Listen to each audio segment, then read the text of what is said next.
Social judgment theory. Have you ever wondered why people respond differently to persuasive messages? Why some individuals are more resistant to changing their attitudes or behaviors, while others are more open to persuasion? Social judgment theory provides valuable insights into how individuals process and evaluate persuasive messages and how their existing attitudes play a role in this process. Let's explore the key principles of social judgment theory, examine its applications in understanding attitude change, and provide examples to illustrate its significance in the study of social judgment and persuasion. Social judgment theory suggests that individuals evaluate persuasive messages by comparing them to their existing attitudes or beliefs. According to this theory, individuals have a latitude of acceptance representing a range of positions they find acceptable, a latitude of rejection representing a range of positions they find unacceptable, and a latitude of non-commitment representing a range of positions they neither accept nor reject. When exposed to a persuasive message, individuals assess its position on the attitude scale and determine whether it falls within their latitude of acceptance, rejection, or non-commitment.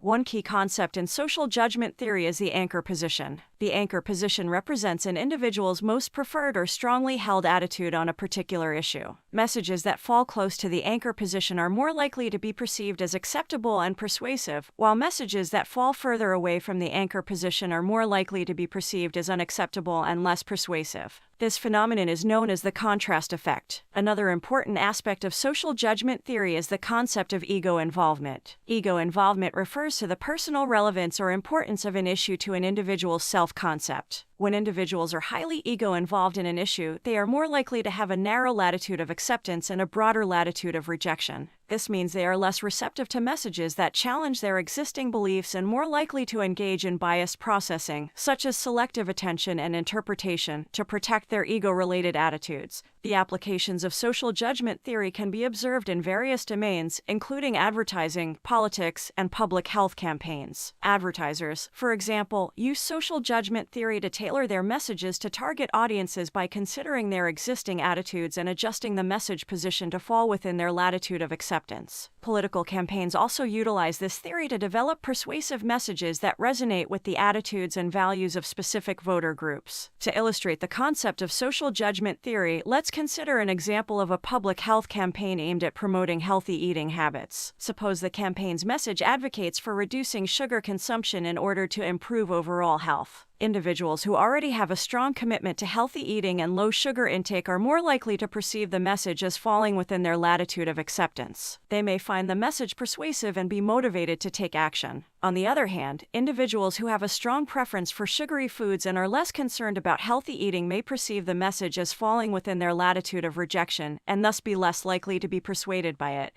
It is important to note that social judgment theory acknowledges the role of cognitive biases in attitude processing. Biases such as selective exposure, selective perception, and selective retention can influence how individuals interpret and respond to persuasive messages. Understanding these biases is crucial for effectively designing and delivering persuasive messages that can bridge the gap between different attitudes and promote attitude change. In conclusion, social judgment theory provides valuable insights into how individuals process and evaluate persuasive messages based on their existing attitudes. By considering the latitudes of acceptance, rejection, and non-commitment, as well as the anchor position and ego involvement, social judgment theory helps us understand how individuals respond to persuasive communication. Applying this theory in various contexts can enhance the effectiveness of persuasive messages and facilitate attitude change.